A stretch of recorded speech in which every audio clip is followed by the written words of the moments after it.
Hello everyone, welcome to BWTV. We have with us Ms. Debasree Dasgupta, our newly appointed CMO of Pernod Ricard.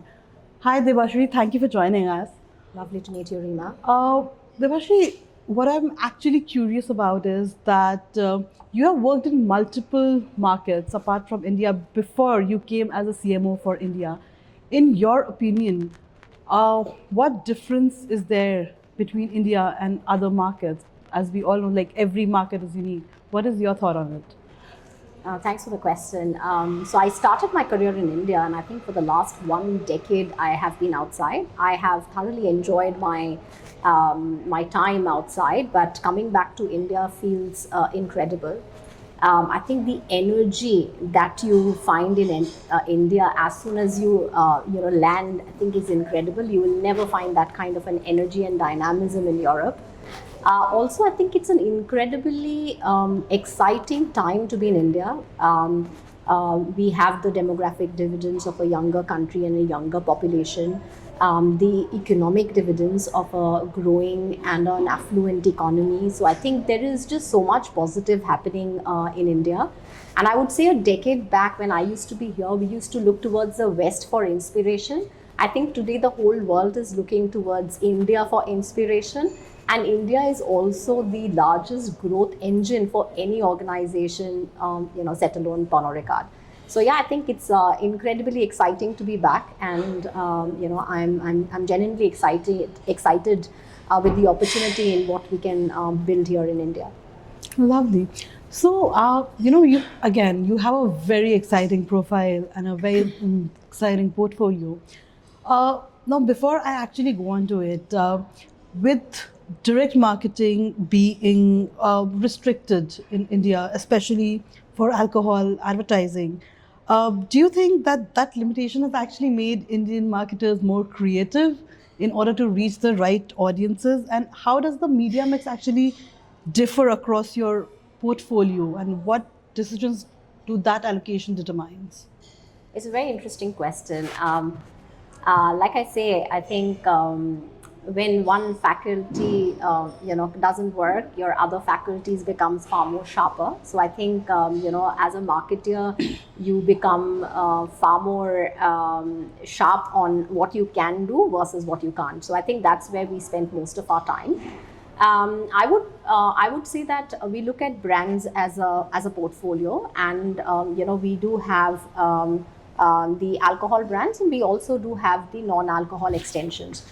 The non-alcohol extensions, are brands where we basically what we advertise, where we take the brand philosophy forward, and those brands we can advertise, and we do have a holistic, kind of a media plan and a content ecosystem that we cater to with those brands. So, for example, we would be doing, digital, social, out of home with our brand extensions, but there is no connection to the alcohol brands. For the alcohol brands, we relentlessly focus on quality, innovation, and experiences.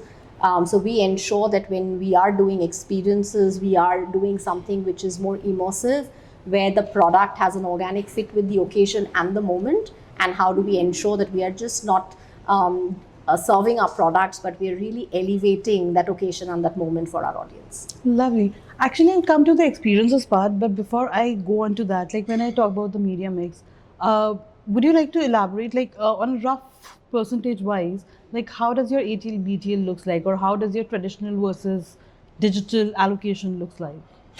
See, we don't, it depends on the objective at hand in terms of what is our marketing objective and our communication objective. And I think it differs, by that. We do not have any set allocation that this much needs to go here, this much needs to go there.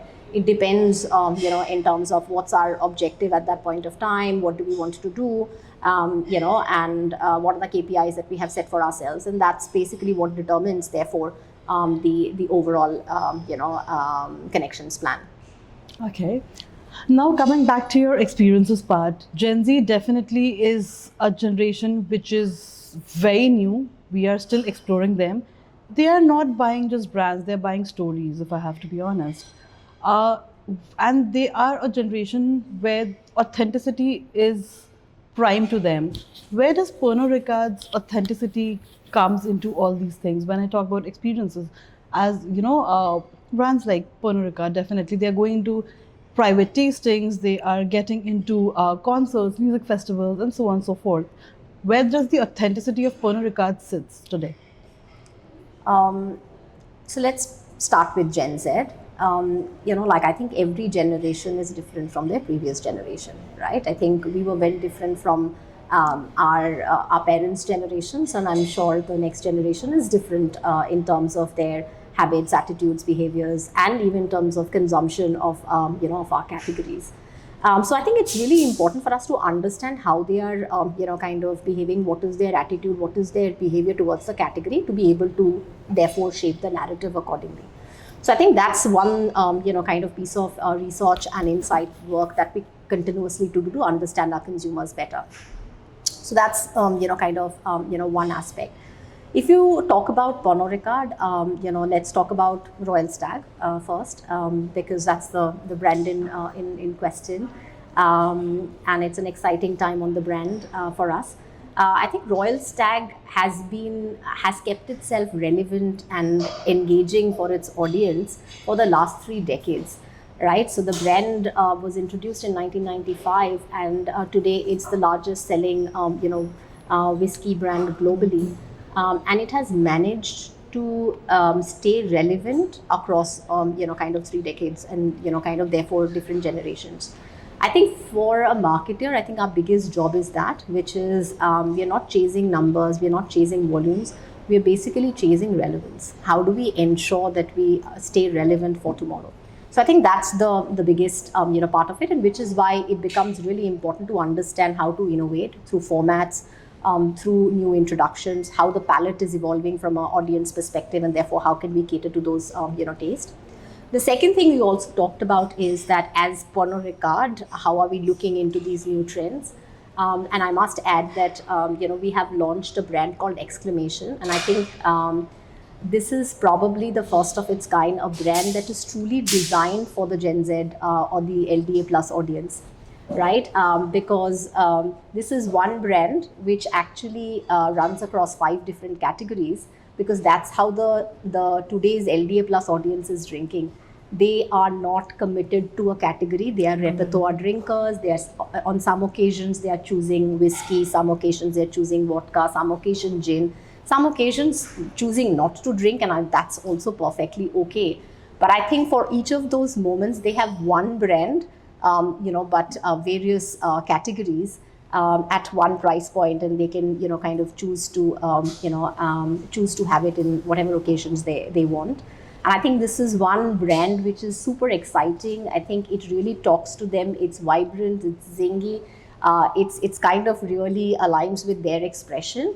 So I think, yeah, that's something that we constantly look at to ensure that as a portfolio and as an organization, we stay relevant with the next generation of drinkers. How do you reach out to Gen Z? Because naturally they have, different variations now. And as you said that, they go for different things at different times. How do you authentically communicate to them that, okay, this is, even if you're drinking, whenever you're drinking, we are something that should be in your mind? Yeah, I think authenticity and Gen Z literally go hand in hand, right? If you're not being authentic, they will catch you in a heartbeat. So I think that's really, really important, which is why what you're offering to them, how you're offering to them, which occasions you're offering to them needs to, really be in sync with how they are behaving and how they are looking at the category. And which is why I was talking about Exclamation. As a brand, the language of the brand, the way the bottles are designed, the packaging is designed, the range is designed, is so in sync with, their visual vocabulary. And I think, and their grammar, and I think that's something that we're, we're always looking into. In terms of communication, I think one is there is a discovery that happens at the outlet. So when the consumer walks into the outlet, they are also discovering what's new. And today's consumer is extremely experimentative. So and especially the Gen Z audience, they're not, or the LDA plus audience, they're not premeditated that this is something that I will go. So they are discovering what's new, what's the latest, etc. And I think, how do we ensure that our brands have that larger than life presence at the point of sale? What's the retail theater that we're doing to ensure that we're able to communicate to them our proposition in terms of like what's the liquid, how does it taste, what's the profile, what's the ingredient, etc. We do advocacy at the point of sale. We do sampling, putting glass in hands to ensure that they're able to experience the liquid before they, kind of commit to it. So I think overall, that's basically how we are, reaching out to the audience today. Lovely. So, I was going through some of your previous conversations, and you've spoken about brands succeeding when human truth, cultural context, and commercial discipline align. Can you elaborate on this part? What exactly did you mean when you actually made that statement? Oh, lovely. Well, I think, there is not one thing that makes a brand iconic, right? It is a sum of, individual parts. And I think when all of these align, that's basically when brands endure and brands become iconic. So if I were to talk about human truth, I think it's really important for brands to fundamentally be anchored on a human insight. What is it that, you're talking to, and why should it resonate with the audience? Again, let's go back to, Royal Stag. If I look at a master brand level, Royal Stag has always talked about, a concept of success to the audience, and not success for a select few, but success that has been achieved through ambition, resilience, and hunger, to kind of get there. So I think that's basically what the insight was, and it really resonated, especially for a post-liberalization brand, where there was a need for audiences to defy all odds to kind of achieve success. And as the narrative for success kind of evolves, I think the brands also kind of kept in time with that. So I think it's really important to understand what's that human truth, what's that human insight that kind of your brand is anchored on. That's the first part. The second is a certain cultural intelligence, which kind of you mentioned, which is how are you engaging with the audience? Because how can your brands be part of culture that the audience are organically and seamlessly consuming? For us as brands, we look at what are the different passion points for who's our audience, what are the different passion points that they're engaging with, and how do we seamlessly integrate our brands with those passion points. So that's the second part, which is really, really important to build cultural icons. And the third part is commercial discipline. At the end of the day, if your product is not going to be available and visible, then even if you have a great insight and a great cultural campaign, nothing's going to work. So I think all of these things need to come together for brands to endure, and for brands to be relevant, and for brands to be iconic. Advertising definitely needs to move the business needle. Absolutely. Oh, great. Okay, my last two questions actually. Now, since we are here to celebrate Royal Stag, and now premiumization is also a concept which is spoken a lot. If I actually talk about beyond metro cities, premium spirits are being consumed in tier 2 and tier cities as well. How are you finding the consumers different, and how is the marketing is to be reimagined for metro cities versus non-metro cities? It's a great question, and let me take it in this way, which is, I think the opportunity that tier 2 and tier 3 cities present is massive, right? And I think affluence is reaching those kind of cities, and therefore the growth that we are seeing that is coming from those cities is incredible. So it's an exciting opportunity for us to ensure that we are reaching to those audiences. The second thing is that access has become very easy today, right? I think with the growth of not just of trade, but even with quick commerce and e-commerce, access is becoming far more wider. Which is why for tier 2 and tier 3 cities, if they did not have access to scale brands or bigger brands, today they have access, and they have the same aspirations as the as the audiences in the metro and the urban cities, right? Because today's audience is so connected, and I think social media has pretty much kind of made it a level playing field for everybody, where everybody has the same access to information and and know-how. So therefore aspiration was there. Now aspiration is meeting access, and which is why the growth is getting compounded. And I think that's basically going to where the growth is going to come for most of the brands, as through premiumization, as the affluence increases. Lovely. So my last question for you over here is that since you have been in Pernod Ricard for quite some time now, and as the CMO for India, what does your vision look like in the marketing segment, especially with AI coming in? The pilot period of AI is done. We are actually moving from experimentation to execution. What does your long-term vision for Pernod Ricard now looks like? Um, Pernod Ricard has a great portfolio of brands, right? Both domestic brands, local jewels, and also international brands. And also we are launching new brands like Exclamation. I think to grow this portfolio in line with the affluence, rising affluence, I think that's the first part of my job.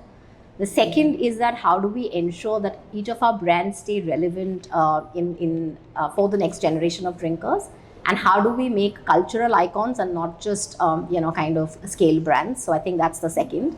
And the third piece that you talked about is AI. I think AI is going to become part of infrastructure, right? And so of course every marketer needs to embrace it, and because it is going to be a huge enabler. It is going to ensure easy access of information, distillation of information, and literally it can become a place where you can get information very quickly. So that's one thing. The second is it also makes the process of marketing easier, faster to test, therefore understand, optimize the mix, etc. So I think it is AI in combination with human intelligence is, I think, the way forward. It is how you're going to use and leverage AI, is literally in our hands. But also bear in mind that AI is always going to be backward looking. So the human intelligence is ensuring that we are using our foresight and imagination and the power of imagination to building the future. So I think the combination of the two is going to be incredibly important. And as a CMO, I think it's my one of my responsibilities in terms of like how do we ensure that artificial intelligence and human intelligence provide us with the intelligence to build our organization for the future. And the last part of my focus area would basically to build marketing capability and talent. And I think marketing creates a lot of value. It transforms from a product to a brand which has certain valuation, and I think it's really important for me to keep flagging that and ensuring that marketers understand their power and are harnessing their influence. Lovely. So exciting times ahead, I am assuming. So thank you so much, Debasree, for joining us.